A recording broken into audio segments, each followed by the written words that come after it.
What's up everyone, Joshua Botha here from Zima Media with another quick guide. Today we're going to discuss cookie banner designs from a marketing perspective.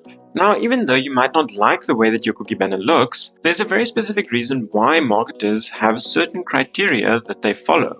And I'm going to take you through them. But before we get into that, let's just first discuss the importance of a cookie banner. Now, due to many laws across the world, these are mandatory, and therefore there's no way to get around the fact that you need a cookie banner on your website. However, when someone denies the consent on the cookie banner, it means Google is not allowed to track them, which is a big issue. Now, they've tried to get around this by using consent mode version 2, where they'll use signals to try and fill in some of the data that you've lost. But ultimately, you want to get as many consents on your cookie banner as possible. And that's why we recommend implementing the following changes. So let's start off by looking at the logo. As you can see, I do actually have a logo on the left-hand side of my cookie banner, and this has proven to increase the amount of accepts that we get, simply because you have some more branding on the banner. Then the next thing that you'll take note of is the actual deny button. Now, most countries actually require this deny button, so there's no point in removing it entirely. Instead, what you can do is just adjust it slightly to make it less appealing for users to click on.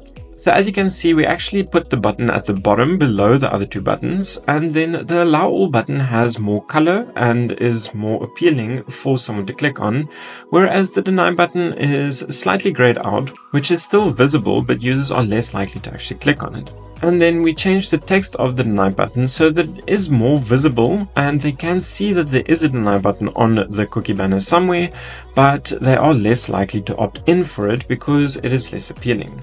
Overall, the law states that it needs to be as easy to deny the cookie banner as it is to allow it. So this does give them the option to easily click on the deny button, which is actually this entire bottom section, and then they have the allow all over here. Then another thing that you'll notice is that there is no exit button on the cookie banner.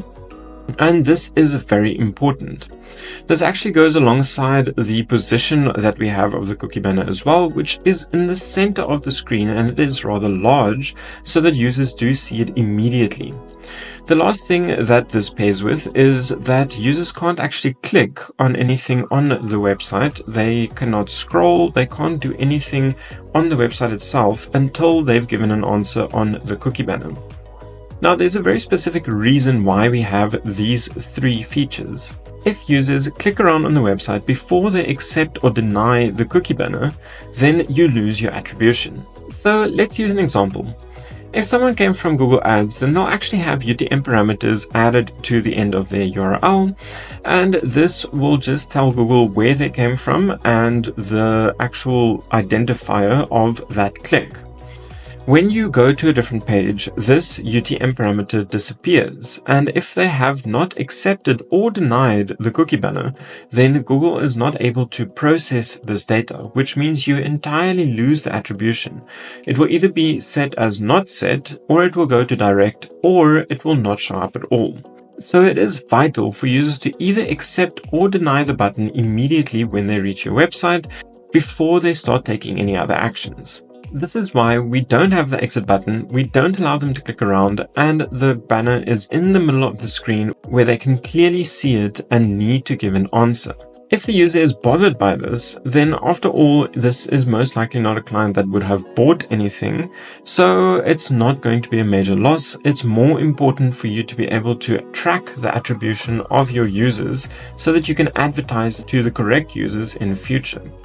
Overall, I do highly suggest structuring your cookie banners similar to the way that we have it over here, so that you can save as much of your data as possible.